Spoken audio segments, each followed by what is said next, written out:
Greetings of the day to all.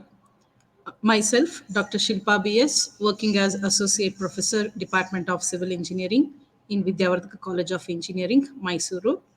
I'm happy to take this session for GATE 2023 training, especially on environment engineering.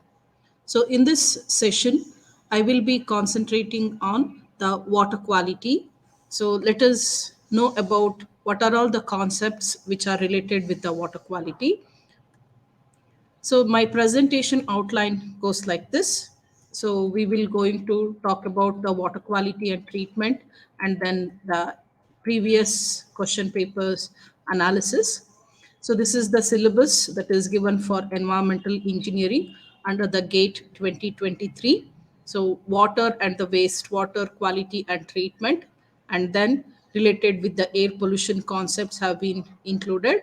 Along with that, we also have the municipal solid wastes, okay, where we will be focusing on the characteristics, generation, collection, and transportation.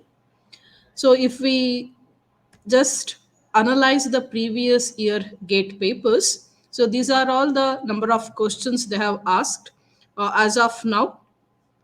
And then if we take particularly GATE 2022, in environmental engineering, water and the wastewater related questions, the marks was about 10 marks in the forenoon session, and the 11 marks in the afternoon session was dedicated, okay, along with the other specializations of civil engineering. Now, in this session, we will be focusing on the water quality and the water quality parameters. So, let us know about it. So, water quality is defined as those physical, chemical, and the biological characteristic of water by which the user evaluates the applicability of that water for the various purposes. Okay, and it is very much essential to maintain and also to restore the wholesomeness of the water resources. So, we need to maintain the quality. So there are various definitions which we will be, or technical terms that we will be coming across when we are studying this water quality. So let us know the definitions. One is potable water. Okay, so potable water, it is a treated water or disinfected water which is suitable for the drinking. Okay, that water we call as the potable water. Another term is the palatable water. So, at a desired temperature, when the water is at a desired temperature, which is free from the objectionable tastes, odor, color, and the turbidity, so then we call that water as a palatable water. Then the next term is contaminated water. When the water contains or possess the pathogenic bacteria, then we call that water as the contaminated water. Then the polluted water, so which is going to contain the undesirable substances, or the concentration of the undesirable substances will be very high, then such water we call as the polluted water. Then another term most frequently we use is wholesome water. Water which is free from the pathogenic bacteria and also toxic substances and excessive organic matter, then that water we call as the wholesome water. And whenever we are selecting the water for the drinking purpose, we need to see that the water should be wholesome in nature. Okay, that means the wholesome water is the one which is most preferred for the drinking, okay, which is free from pathogenic bacteria, the toxic substances, and the excessive organic matter. That water should be used for drinking purpose. Okay, now potable water properties, we can say it is colorless, odorless, and it is good in taste, and also not contain any harmful microorganisms. So in generally, the impurities will going to enter the water sources or the water bodies. So the main reason is through the rain or the runoff water that will going to join the water sources, the impurities will going to enter.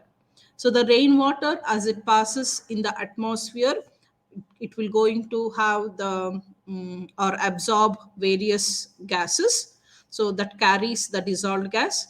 And when it reaches the ground, it will going to mix with the particles of silt and also the mud, and it will, when it flows towards the water course or the water body, it will also going to passes through the various decaying vegetative matter, so which will also going to add the organic acids to that. Okay, so in generally we can classify the impurities that are present in the water as the physical impurities, chemical impurities, and the biological impurities. Okay, based on the nature of the impurities that are present in the water, we can classify the water quality parameters into three, as physical water quality parameters, chemical water quality parameters, and biological water quality parameters. Okay, so here the water quality parameters, so which can be assessed or which can be sensed through our sense organs, we call as the physical water quality parameters. So like temperature, color, taste and odor, turbidity are considered as the physical water quality parameters.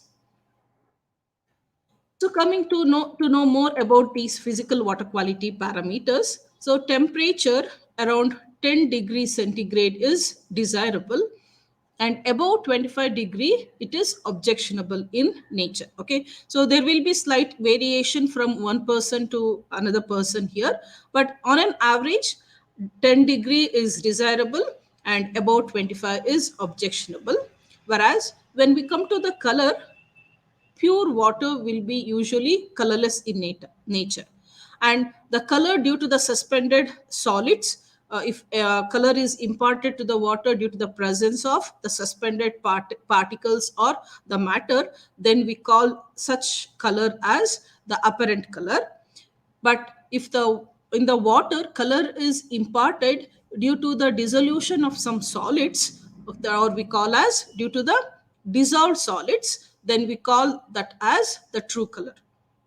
So usually the unit that we will be using to express the intensity of the color is the Hazen unit, and the instrument that we use to measure the color is the tintometer. Okay, as per the Bureau of Indian Standards. So the desirable limit for color is 5, whereas the maximum permissible limit is 50. Okay, and next parameter, physical parameter, is the taste and odor. Pure water is tasteless and also odorless in nature. Taste and odor, most of the time, it is present in the water depending on the nature of the dissolved gases. Okay, generally the osmoscope, it is the instrument used for to test the odor, and odor measured and it is expressed as threshold odor number. Okay, in short we call that as ton. Okay, ton is threshold odor number, which is used to express the odor, and this is the relation that we will be using to calculate the ton.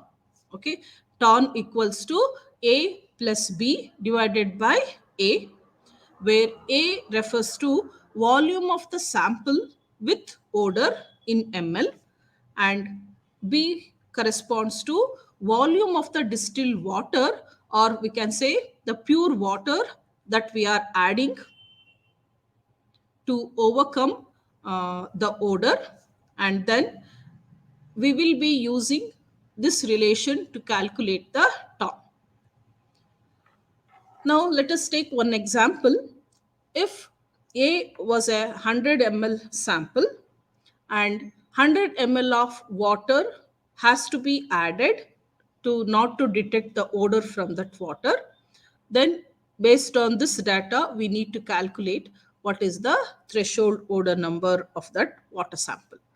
So here A is 100, that is the volume of sample which has the odor. And to overcome that odor, we need to add 100 ml of water, that is the pure water, to overcome the odor of that sample. So B is also 100. Okay. So 100 plus 100 divide by 100, we will be getting the ton as 2. Okay. So threshold odor number of that sample is 2. And this is the table which tells you how the ton value will going to vary. The volume of the sample which is diluted to 200 ml, the ton is 1, whereas the volume of sample which is diluted to 100 ml, the ton is 2. So like that, as the volume goes on decreases, the ton number will goes on increases. Okay, so please remember this relation. As the volume of the sample that we are adding to dilute the sample, the ton number will goes on increases. Okay, so these are some typical values that have tabulated here: volume of the sample that is being added and the corresponding ton number. The next parameter is turbidity. Okay, turbidity is the cloudiness caused by colloidal material such as clay, silt, rock fragments, and even we can say that turbidity may be imparted due to the presence of microbes. So, in this case, to measure or to know the extent of the turbidity, uh, measured light, we will going to pass the light through the water sample. That measured light is either absorbed or scattered by the suspended matter. Excuse me. So instrument used to measure the turbidity is turbidity meter. So in this turbidity meter, formazine polymer suspension is used as the standard solution, so that we can use that solution to calibrate the instrument.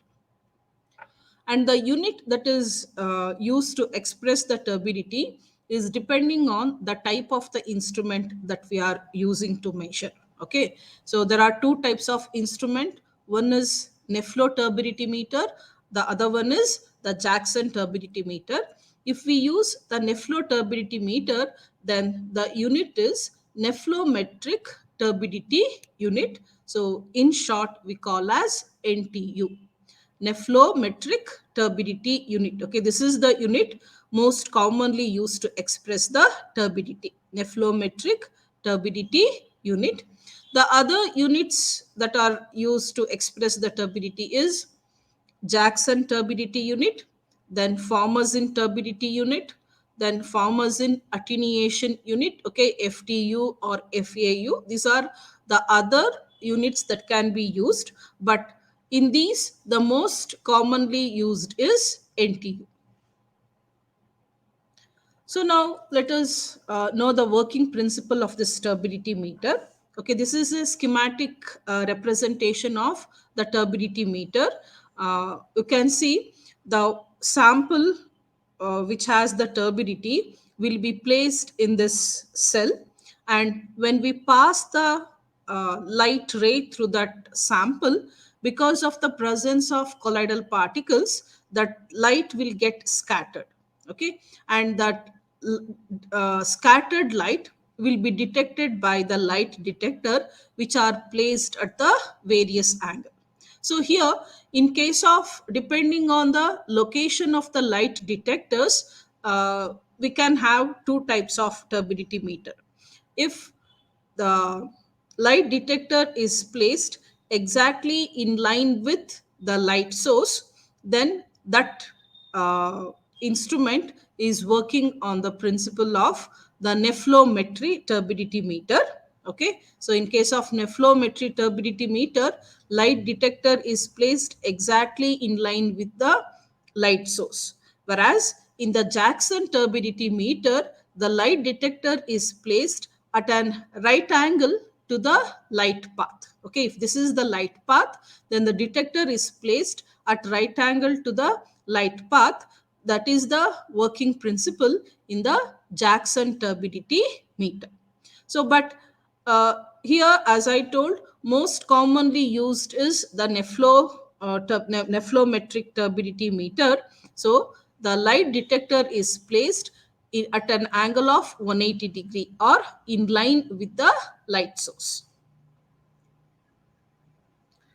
So why we need to determine the turbidity? Because the significance is aesthetically, if the turbidity is present, that is not acceptable. To make that water suitable for aesthetically good, so we need to know how much turbidity is present or acceptable.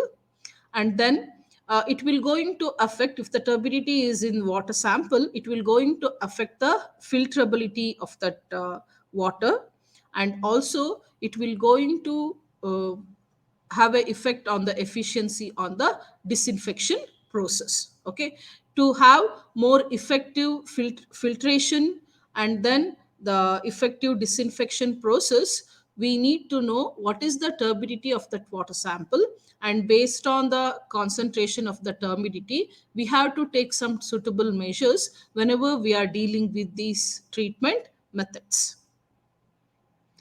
So this is about the physical water quality parameter. So coming to the chemical water quality parameter, so there are various parameters that are listed under this: electrical conductivity, total solids, chlorides, hardness, pH, alkalinity, acidity, nitrogen compounds, metals, and other dissolved salts. Okay, so these are the various water quality parameters listed under the chemical characteristics. Coming to the electrical conductivity, so which we also call as the specific conductivity. So it is a measure of water's ability to conduct the electricity. So this will going to gives the idea about the total dissolved solids concentration that is present in the water. And more dissolved solids, the conductivity of that water will be more, because more ions are available for the conduction of the electricity, so the conductivity will be more, and measured by the conductivity meter. Okay, this is the conductivity meter used to measure, and generally at the room temperature at about 25 degree, we will going to measure the conductivity. The unit that is used to express the conductivity is mho per centimeter, or Siemens per centimeter, or microsiemens per centimeter. So 1 mho will be equal to 1 Siemens. And based on the conductivity, we can able to calculate the total dissolved solids concentration in milligram per liter by using this multiplication factor. So from 0.67 to zero point 0.9, we can use this empirical multiplication factor to calculate the electrical conductivity.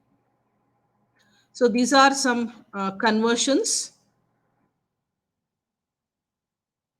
0.01 mho will be equal to 0.01 Siemens. So similarly, 1 mho equals to 1 Siemens. So convert 15 mho to Siemens. So as we know that 1 mho equals to 1 Siemens, so 15 mho will be equal to 15 Siemens. So similarly here, the conversion table, mho to millisiemens. So 1 mho equals to 1000 millisiemens. So where we are converting 18 mho to millisiemens. So 18 into 1000, we will going to get 18,000 millisiemens. Okay, 18 mho equals to 18,000 millisiemens. So similarly, millimole to Siemens we can convert. 1 millimole will be equal to 0.001 Siemens. Okay, please keep this conversion factors in your mind, so that in the exams they may ask any unit, either millimole to Siemens, or mole to Siemens, or mole to millisiemens. Okay. The next parameter is the total solids. So it consists of both the suspended solids as well as the dissolved solids. Okay, so the suspended solids is referred as the total suspended solids, TSS, and the dissolved solids is referred as the total dissolved solids, that is TDS. So TDS are the materials which are usually present in the water that will going to pass through a filter paper which has a pore size of about 2 micrometer or smaller. The material which are retained by the filter is known as the total suspended solids. Material which pass through the filters are called as total dissolved solids. So in this, the analytical method that is used to determine the total solids is gravimetric method, where the water is filtered through the filter paper and material that is retained on the filter is dried and the weight. And TDS, that is the total dissolved solids, indirectly measures the conductivity of the water, or we can able to measure easily by using the conductivity meter, as I already discussed. So generally the unit that we use to express the TDS concentration is milligram per liter. So we can say that the total solids will be equal to the summation of total suspended solids and the total dissolved solids. And total solids, we can also say it is the summation of total fixed solids plus total volatile solids. So to take one example, so one of the previous year question paper problem, a groundwater sample was found to contain 500 milligram per liter TDS. So now we need to express the TDS in percentage. So options they have given, these four options they have given. So we need to say which is the, what is the TDS that is present in percentage. So the concentration that is given here is 500 milligram per liter. Okay. So according to the calculation, we will going to get our option C as the answer. So solution is concentration of the TDS is 500 milligram per liter.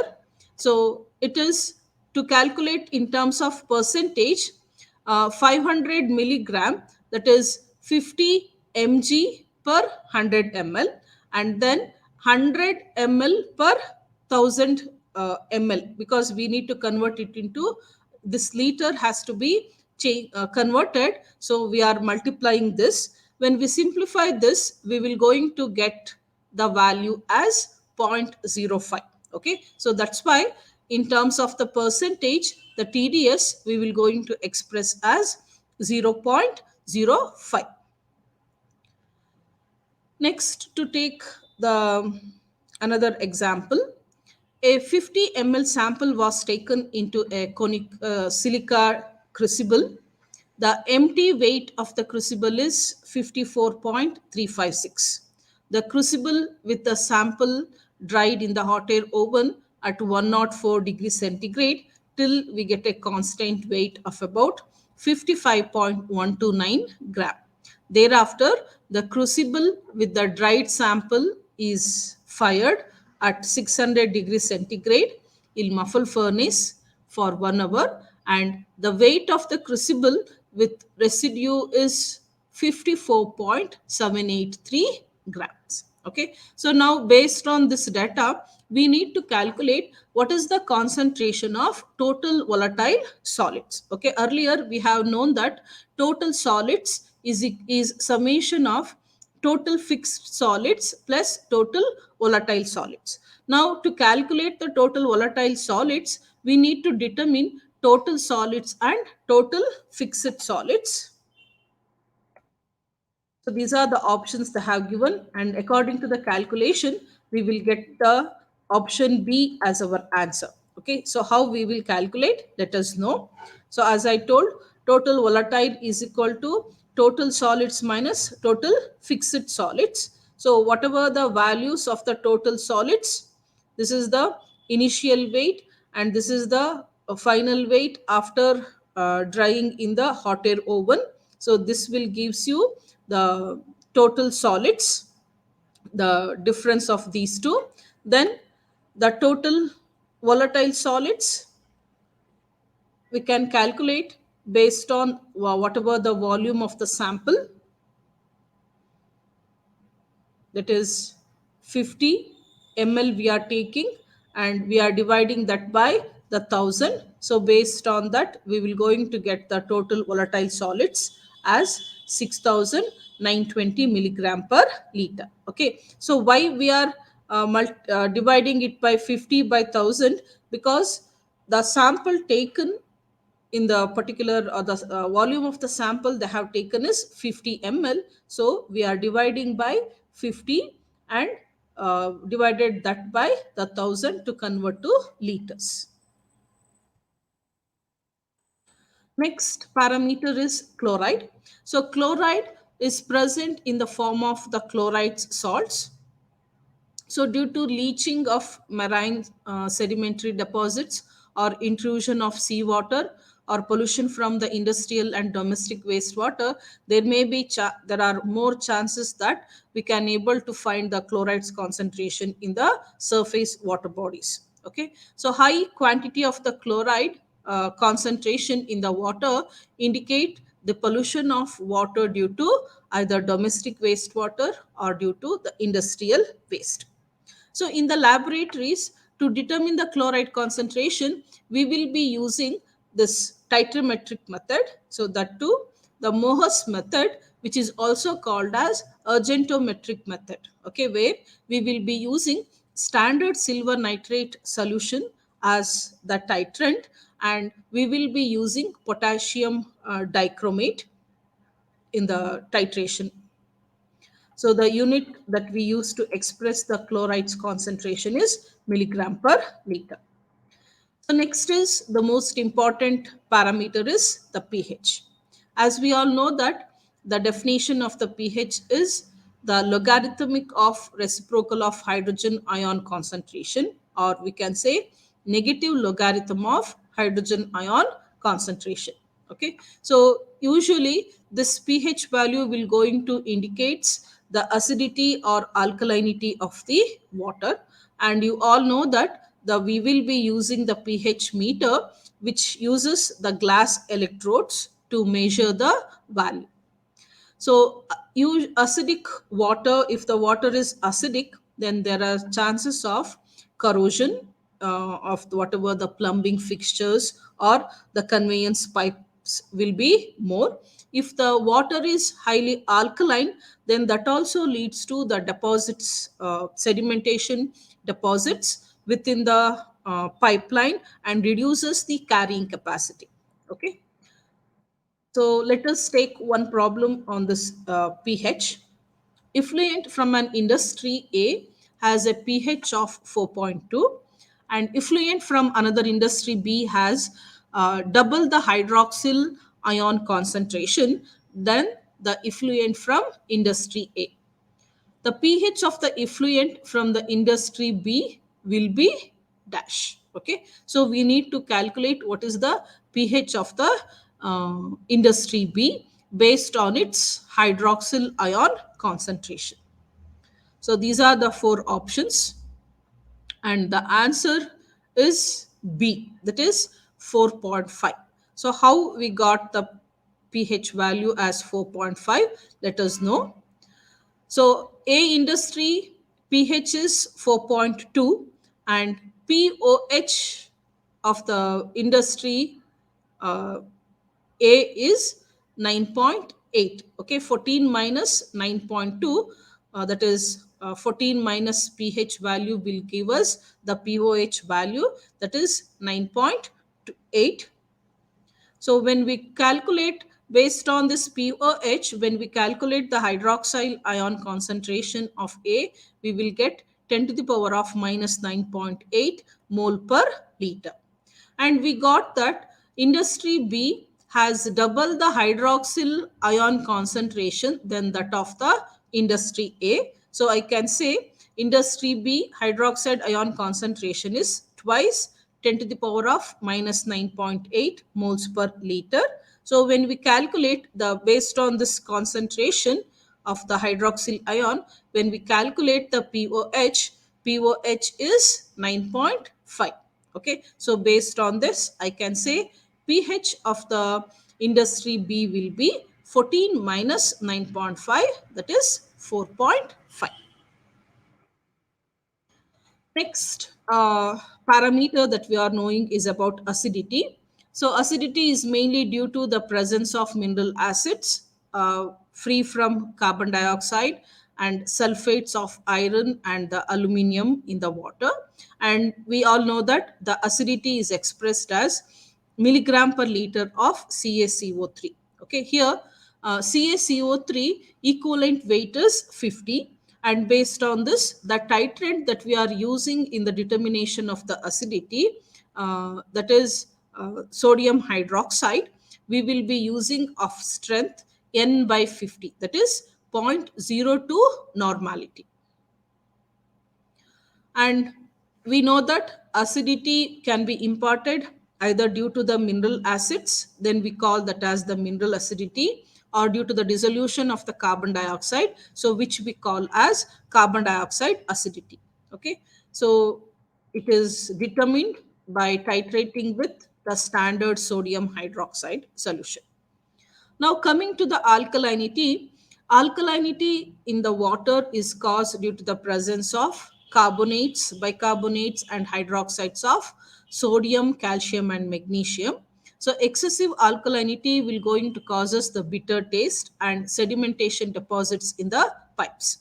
So expressed again here, alkalinity is expressed as milligram per liter as CaCO3, and titrating the sample against the standard sulfuric acid using the methyl orange indicator is the standard procedure to determine the alkalinity. So, depending on the nature of the indicator that we are using, either phenolphthalein or methyl orange, the whatever the determined alkalinity is represented.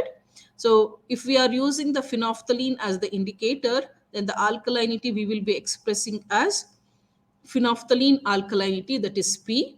And if we are using methyl orange as the indicator, then that is we are expressing that as the total alkalinity represented as T. Okay, so based on comparing this P and T, we can able to know what is the nature of the alkalinity, either it is due to the presence of hydroxides or carbonates or the bicarbonates. So this is the table which shows about how we can able to compare the P and T values, and we can able to calculate the whatever the ions concentration or the ion which is responsible for the alkalinity of that water. Okay, so when P is 0, we can say the alkalinity of that water is mainly due to the presence of bicarbonates. But when P is half of T, then it may be alkalinity may be due to the presence of carbonates and then due to the presence of bicarbonates. So its concentrations we can able to calculate using this relation. So carbonate we can calculate using 2P, and bicarbonate will be equal to T minus 2P. Okay, so similarly, the other way, by comparing the P and T values, we can calculate the concentrations of other uh, various samples. Now let us take one example on this alkalinity determination. For a water sample, while analyzing for alkalinity, it was found to be colorless with phenolphthalein indicator and consumes 15.4 ml of sulfuric acid with methyl orange indicator. So determine the type of alkalinity. So as you know that the two indicators that are being used in the alkalinity determination is phenolphthalein and the methyl orange. So with the phenolphthalein, the whatever the volume that is consumed is 0. Okay, so P will be 0, and whereas for the methyl orange, the volume of the titrant that is being used is 15.4 ml. So we can calculate the total alkalinity. Okay, so volume of the sulfuric acid consumed, normality into 50, that is, since we are expressing as CaCO3, we need to multiply the equivalent weight of calcium carbonate into 1000, that to convert ml to liter, and divided by the volume of sample that we have taken. Okay, so when we simplify this, we get the t value as 154. So when we do the comparison, when p equals to 0, we know the bicarbonate uh, alkalinity will be equal to the total alkalinity. So the concentration of the bicarbonate ions is equal to total alkalinity. Okay, so we can say water will going to possess the bicarbonate alkalinity. So coming to the hardness, so measure of it is a measure of capacity of water to precipitate with the soap. And we know that whenever the hardness of the water is more, it will going to prevent the formation of foam. So based on the nature of the ions, or type of the hardness, so we can classify the hardness into temporary or carbonate hardness, and then permanent, or we call as the non-carbonate hardness. So temporary hardness is due to the carbonates and the bicarbonates of calcium and magnesium, whereas permanent hardness is due to presence of sulfates, chlorides of calcium and magnesium. Okay, so these are the cations. Calcium, other than the calcium and magnesium, strontium, iron, and the manganese. So, if the presence of these ions, cations, also going to impart the hardness, whereas anions which causes the hardness are bicarbonate ion, sulfate, chloride, nitrate, and the silicate. So EDTA is the titrometric method that is generally followed as an analytical technique of hardness determination. In this titrometric method, chrome black tea, that we call as EBT. Okay, we are using EBT as the indicator. So this is the hardness scale. If the water has the hardness 0 to 75, it is called as soft water, and 75 to 150, moderately hard, 150 to 300, hard water, and more than 300, it is very hard. Okay, if the hardness is due to the presence of sodium, then we call that as the pseudo hardness. Okay, you need to remember this relation. When alkalinity is less than the total hardness, then the carbonate hardness will be equal to alkalinity. And when alkalinity is more than or equal to the total hardness, then the carbonate hardness will be equal to the total hardness. Okay. So these are few previous question paper problems, we can say, that are more frequently asked. A sample of water has been analyzed for common ions, and the results are presented in the form of a bar diagram. Okay, the bar diagram is shown here. The carbonate hardness of the sample is dash. Okay, so here they have given all the cations, and here they have given all the anions. So whenever we are calculating the hardness, we need to see that, so calcium and the magnesium ions are the two important cations which are imparting the hardness. So total concentration of the cation is 4.1 milliequivalent per liter. Whereas here, when we are talking about the hardness, it is mainly due to the bicarbonates and sulfates and the chlorides. So now, since they are talking uh, they are asking us to calculate the non-carbonate hardness. So first we need to find out the total hardness. So total hardness is concentration of calcium and magnesium is 4.1 here. So 4.1 into the 50, that is equivalent weight of the CaCO3. So we will going to get the total hardness as 205 milligram per liter. And the alkalinity of that water is, so it is in the alkalinity is mainly caused due to the presence of bicarbonate ions. Okay, so concentration of the bicarbonate ions, that is 3.3 into 50, we get the alkalinity value as 165 milligram per liter as CaCO3. So now we will compare the alkalinity and total hardness. When alkalinity is less than total hardness, okay, in this particular sample, so then we can say the carbonate hardness is equal to the alkalinity. Then we can calculate the non-carbonate hardness will be equal to total hardness minus carbonate hardness, that is 205 minus 165. So we get the value of non-carbonate hardness as 40 milligram per liter as CaCO3. So this is the again another important question from the previous year GATE paper. The total hardness of, in the raw water is 500 milligram per liter as milligram per liter as CaCO3. We need to express this hardness in terms of milligram equivalent per liter. Okay, so for that they have given the four options. So answer is A, option A. So total hardness, that is the 500 milligram per liter. And to calculate the number of equivalent, we need to consider the weight of the hardness in grams divided by equivalent weight of CaCO3. Okay. So in the present scenario, they have given the concentration of the hardness as 500 milligram per liter.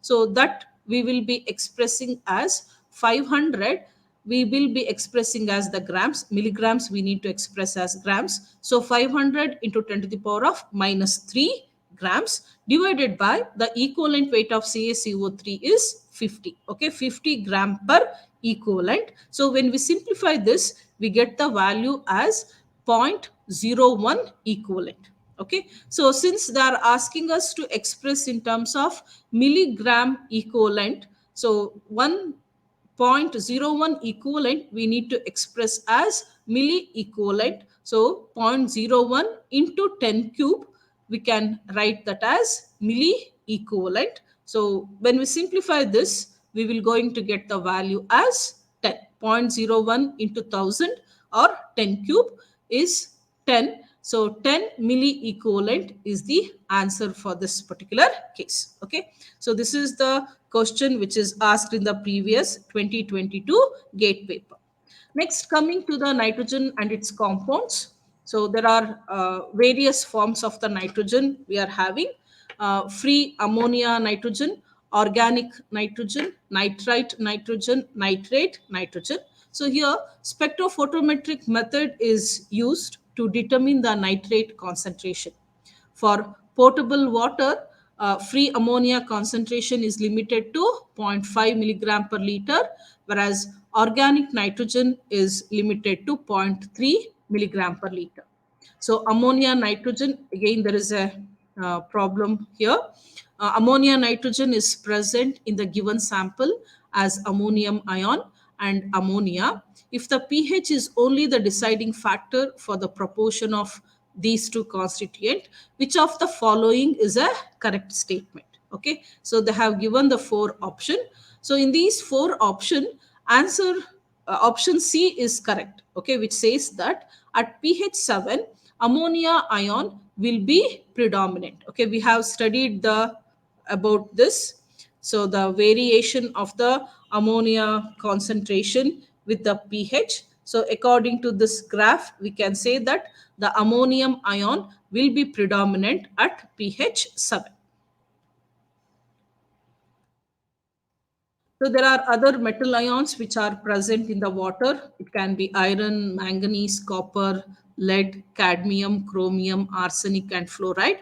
But the most important, iron and manganese. So the presence of these metal ions will going to impart the color to the water, and it should not exceed zero point 0.3 milligram per liter, and it should also lie between zero point 0.1 to zero point 0.3 milligram per liter in the public water supply. Okay, so the method that is used in the iron determination is phenanthroline method, and cadmium concentration and the chromium concentration as per the Bureau of Indian Standard should not exceed these values. Similarly, arsenic value 0.01 to 0.05 is the maximum permissible limit for the arsenic to be present in the drinking water. So coming to the most important, fluoride concentration, so which we call as the two-edged sword. So fluoride less than 0.1 milligram per liter will going to cause the dental caries due to formation of the cavity, so which we call as the mottled enamel. If it is present in a higher concentration, then it will going to cause the skeletal fluorosis, as you can see in this sketch. So that's why it is limited to 1 to 1.5. And to determine this concentration of fluoride, we will be using the Spadon's dye or the Alzerine's dye. So these are the other dissolved gases that will usually present. One is oxygen, carbon dioxide, and hydrogen sulfide. So the DO value, higher the temperature, the solubility of the oxygen is less. So we can observe low DO value. And minimum 4 milligram per liter of DO is necessary for survival of the fishes. And to determine the DO, we will be using azide modification of Winkler's method. So this is the last one, which is asked in the previous GATE 2022 question paper. Henry's constant for transferring oxygen from air to water is 1.3 millimole per liter per atmosphere, and the partial pressure of the oxygen in the atmosphere is 0.21 atmosphere. Okay, we need to calculate the concentration of the DO based on this millimole per liter. So the dissolved oxygen as per the given data is 1.3, and the pressure that is present at that scenario is 0.21. So 1.3 into 0.21, we will going to get the concentration as 0.273 millimole per liter. Okay, to calculate the mass of oxygen, so concentration into the molecular weight of the oxygen, so it is 32. Molecular weight of oxygen is 32. So when we do this simplification, we will get the value as 8.76 into 10 to the power of minus 3 gram per liter. So which we can also express as 8.76 milligram per liter. Okay, that is the concentration of oxygen that we will going to find according to this given data. Okay, so with this I will stop here. So in the next class we will going to continue with the remaining biological water quality. Thank you.